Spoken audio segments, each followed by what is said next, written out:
Hello Regivers, nizereko mumeze neza cyane.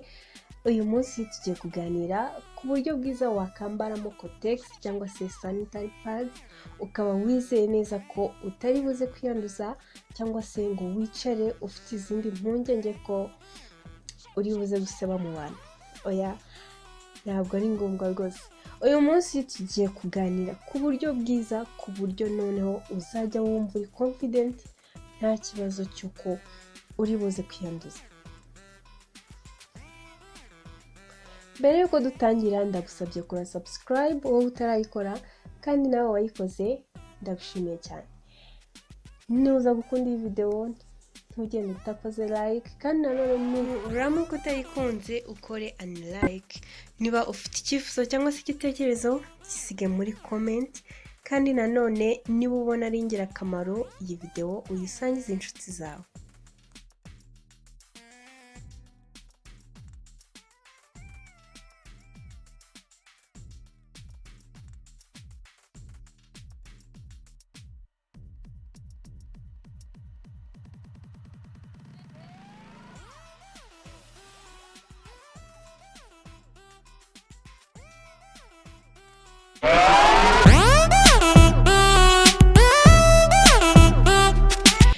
Aha dufite pad ndetse na nika cyangwa se ikariso.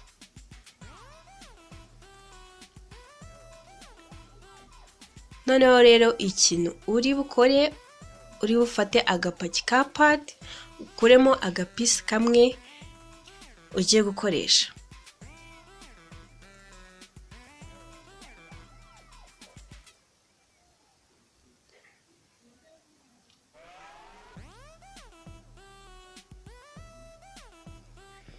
Noneho fata ikariso yawe uyihindurize,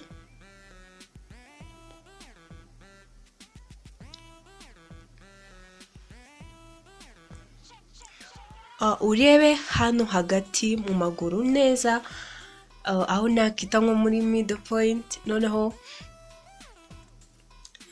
byaba byiza ufite ahantu urambura ikariso yawe, cyangwa se nta n'ikibazo wayifata no mu ntoki, ntabwo byakunda.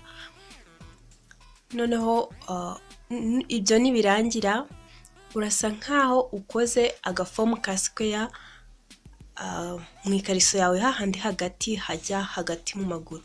Noneho ufate cotex yawe, urabona ahantu hasa nk'ari agakore inyuma, akenshi gakunze kuba gafite ibara ritandukanye nk'iry'agasashi ibirimo. Noneho ako gakore gakureho,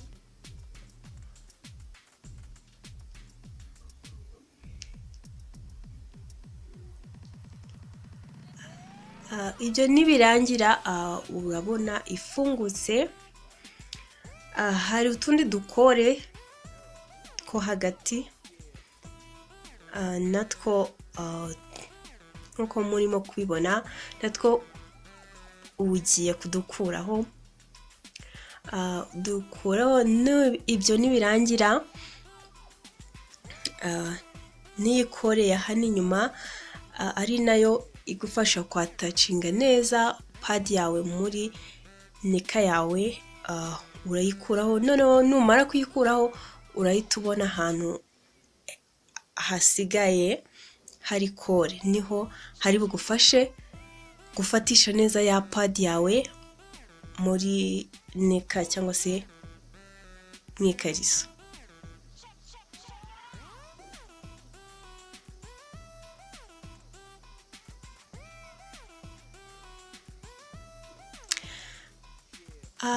Murabona utuntu dusa nk'utubaba ku ruhande, natwo tugufasha gufatisha pad yawe mu ikariso, ariko ahagana hasi, ahagana ku mpande.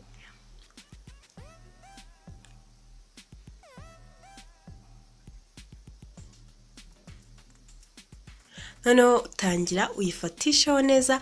Aha biba byiza iyo agace kanini usa nk'ukazanye imbere ku ikariso, ku gice cy'imbere, ku buryo cya gihe uba urimo kugenda amaguru yawe ari buze kuba afashe ya padi, bitume itajyayomoka cyane mu ikariso, kuko uko ugenda utambuka niko ikore yo kuri padi igenda itakaza ubushobozi, rimwe na rimwe ugasanga yatangiye kuyomoraho. So rero iyo igice kinini kizanye imbere biragufasha cyane, amaguru yawe akagufasha nayo kuyifata igakomeza kuba stable, ntigende irimo kwinyeganyeza ku ruhande ijya ku ruhande. Nurangiza kuyifatishaho neza rero, byaba byiza ucisheho n'ikiganza cyangwa se igipfunsi ugafatishaho neza ku buryo umakinga sure ko ifasheho, nawe ukumva ko ifashe neza. Noneho ibyo niba birangiye, ureba no ku ruhande, mu mpande hagati y'amaguru ko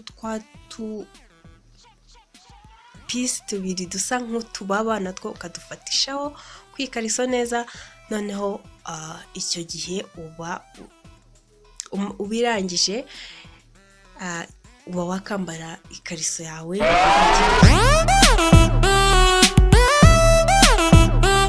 ukagenda rwose uri confident, udafite ikibazo cy'uko ushobora kwitasha ko uba wambaye neza padi yawe uyizeye.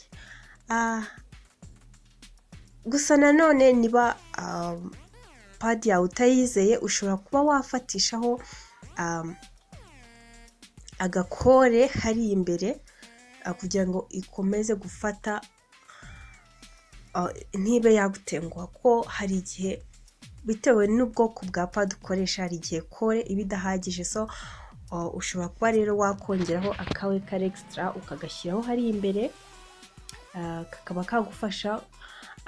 Uramutse ugafite wagashyiraho kakagufasha kuba mu gihe yayindi yo muri padi ivuyeho, kakaba kagufasha kugira ngo gakomeze gufatisha padi yawe ntuze kugira ikibazo. So rero ndumva ibi wabikoze nta zindi mpungenge, nta kugira ikibazo, rwose uba uri safe. Murabona rero ko nta big deal, nta mpamvu yo guhangayika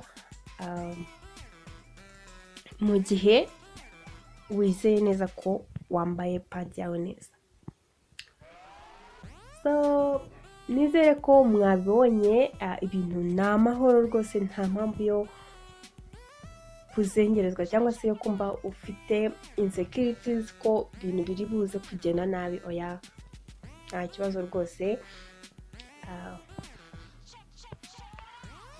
biroroshye cyane. Sisters, nizere ko mutazongera guhangayika bitewe nuko uri mu gihe cy'imihango. Oya, ahubwo koresha ubu buryo kandi ndizera neza ko buzagufasha. Ba brothers, ndabinginze namwe mujye mutanga care. Iyi video ntabwo ireba abakobwa gusa, mu gihe nawe waba wayirebye, ni byiza ko wafasha sister wawe cyangwa se sheri wawe ukaba wamutegurira padi mu ikariso. Padi ni ikintu gifite isuku, mu gihe padi itarakoreshwa nta kintu rwose kisumbye kuba isa neza. Rero kuba wayitegura ni ikintu sawa cyane, waba ukoreye sheri wawe cyangwa se na sister wawe akabona ko byibura hari umuntu umwitayeho muri ibyo bihe biba bitoroshye abarimo.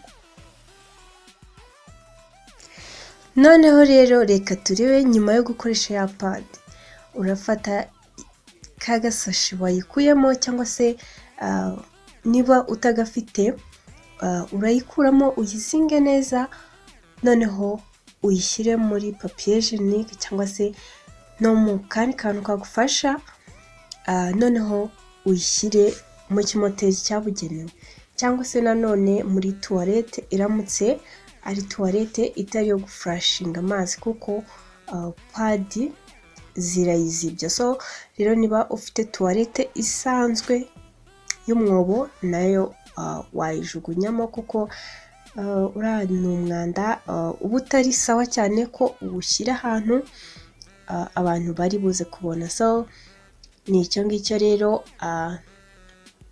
navugaho. Ubundi mbifuriza gukomeza kumera neza cyane, reka mbasezere, tuzabonane muri video y'ubutaha. Ndabakunda cyane, bye.